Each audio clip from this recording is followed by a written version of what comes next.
Imagine playing Truth or Dare, where one lie could cost someone's life. And if that wasn't terrifying enough, the next game forces you to choose between saving your friends or saving yourself. This is one of the craziest survival movies you'll ever watch. Everything seemed completely normal. A teacher was in the middle of class when suddenly his head exploded. Red marbles scattered all over the floor. In his place stood a horrifying Daruma doll, staring at the students with glowing red eyes. Before anyone had time to react, the doll announced the start of a game. Red light, green light. One student moved ever so slightly and was killed instantly. The girl standing next to him got caught up in the chaos as well. Panic spread throughout the classroom. The marbles covering the floor caused several students to slip, leading to even more deaths. Watching his classmates die one after another, Xiao Shuai desperately prayed, "Please, just let me survive this." Two boys rushed toward the back door hoping to escape, but no matter how hard they tried, the door wouldn't open. At that moment, Daruma turned around. The two boys were eliminated instantly. Screams echoed through the room as the metallic smell of blood filled the air. Then Xiao Shuai noticed something. There was a button behind Daruma. If someone pressed it, the game would end. But there wasn't much time left. One by one, students sacrificed themselves trying to reach it, only to die moments later. Within minutes, only Xiao Shuai and the boy with glasses remained. 10 seconds left. The boy with glasses crouched down and told Xiao Shuai to use him as a stepping stone. With no other choice, Xiao Shuai jumped. At that exact moment, Daruma leaped into the air and shouted, "Game over!" They had survived, but their relief didn't last long. They soon discovered the horrifying truth. Only the person who actually pressed the button was allowed to live. Xiao Shuai stood there in shock. Everything had happened so suddenly. Do you enjoy playing cat and mouse? Well, this time, you're the mouse. Try not to get caught. The rules were simple. Throw the bell into the basket hanging around the lucky cat's neck. Do that and you win. But until then, the lucky cat would continue hunting students. Terrified, everyone scattered in different directions. Only the captain of the basketball team stepped forward. He tested the distance with a basketball. Perfect shot. Then Shaoli picked up the bell. Carrying everyone's hopes, he launched it like a three-pointer. The bell was about to drop into the basket when suddenly, the lucky cat caught it with its hand. Everyone froze. Wait, it can move? Furious, the lucky cat threw the bell back. The basketball captain was slammed straight into the wall. The lucky cat continued attacking. That's when Xiao Shuai noticed something strange. The cat only targeted people wearing mouse costumes. He immediately told everyone to take them off. Sure enough, the lucky cat stopped moving, but only for a moment. Without mice to chase, it started hunting humans instead. To save Shaoli, Xiao Shuai put the mouse costume back on. As he distracted the lucky cat, he suddenly heard something unusual. "My back is itchy. I can't sleep." Xiao Shuai immediately realized what was happening. Wearing the mouse costume allowed him to understand the lucky cat's words. He quickly gathered everyone together. They all began scratching the lucky cat's itchy back. Slowly, the cat drifted off to sleep. Although the immediate danger had passed, a new problem emerged. Everyone started arguing over who should throw the bell. Their shouting woke the lucky cat back up, and this time, it was even more aggressive. Seeing the timer run down, Xiao Shuai knew they didn't have enough time to put it back to sleep. They had to take a risk. He wrapped both the basketball and the bell in mouse costumes. Then he and Shaoli split up. Xiao Shuai intentionally exposed part of the basketball,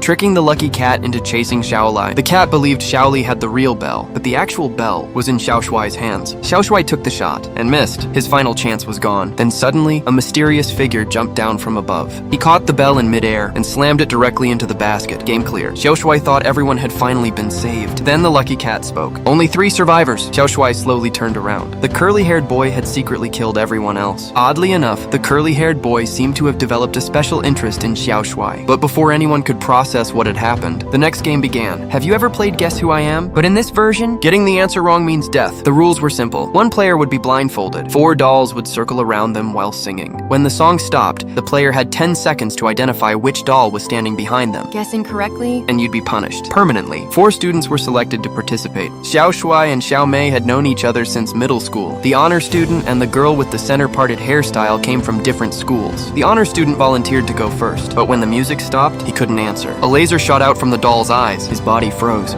Then he was violently slammed into the floor over and over again, until he died. The second round began. The center-parted girl was visibly terrified. As expected, she guessed wrong. The dolls surrounded her, then pulled her legs apart in a brutal split. She died instantly. Xiaomei collapsed to the ground in fear, but she knew she was next. That's when Xiao Shuai stepped forward and volunteered. The dolls were delighted. He looked calm on the outside, but inside, he was terrified. Still, he couldn't afford to lose focus. He carefully listened, trying to determine the dolls' positions. Then suddenly, Xiao Shuai gave his answer. The dolls froze. One of them argued that he had run out of time, but Xiao Shuai smiled. "No, I answered right on time." Earlier, while watching the previous round, Xiao Shuai had secretly recorded the sound that signaled the end of the game. At the perfect moment, he played it back. The dolls instinctively responded. Using the order of their voices, Xiao Shui figured out exactly which doll was standing behind him. The girl who had called everyone else idiots turned out to be the biggest fool of all. Game clear. The dolls transformed into keys. And just like that, Xiao Shui and Xiao Mei cleared the stage. But the nightmare was far from over. What deadly game awaits them next? Have you ever played Truth or Dare? Well, in this version, lying comes with deadly consequences. Don't worry though, the wizard has blessed you with protection. This is a game where everyone must tell the truth. Overseeing the game is a giant white bear. The bear asks a question, and if everyone answers honestly, the game ends peacefully. But if even one person lies, the group must vote to sacrifice someone. The first question was simple. What's your favorite food? Everyone breathed a sigh of relief. The question seemed harmless. One by one, they gave their answers. But then, the white bear sniffed the air and immediately declared that someone had lied. Enraged,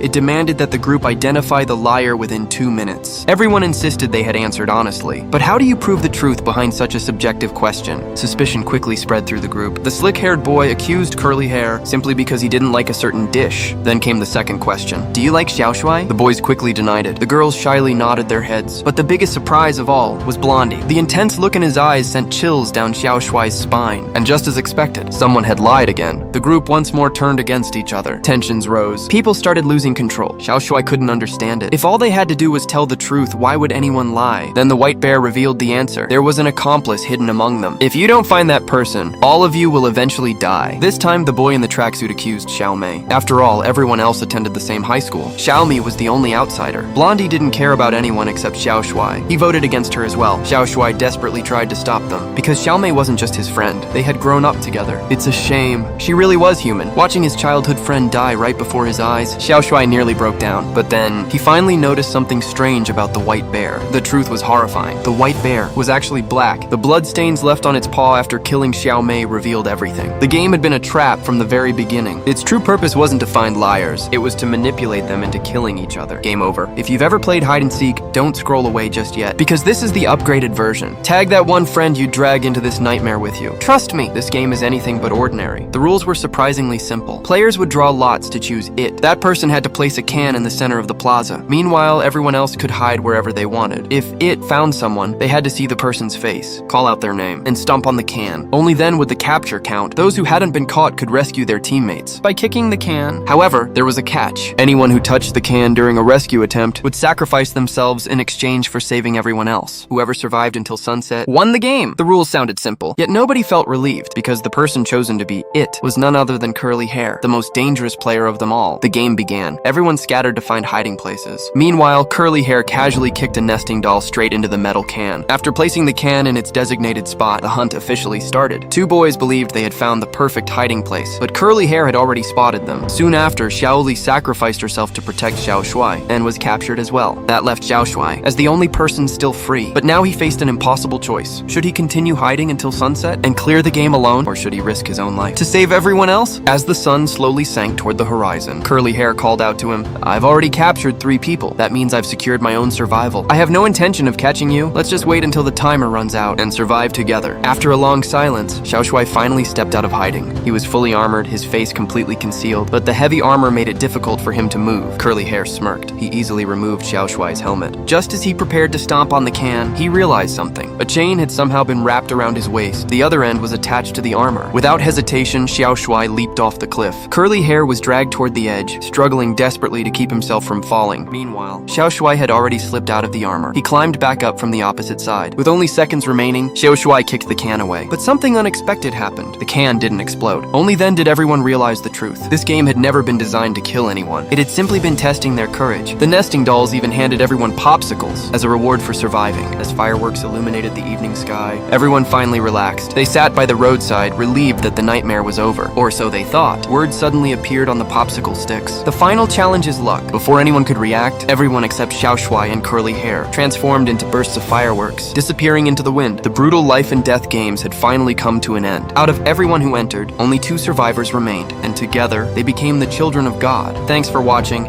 and I'll see you in the next movie explanation.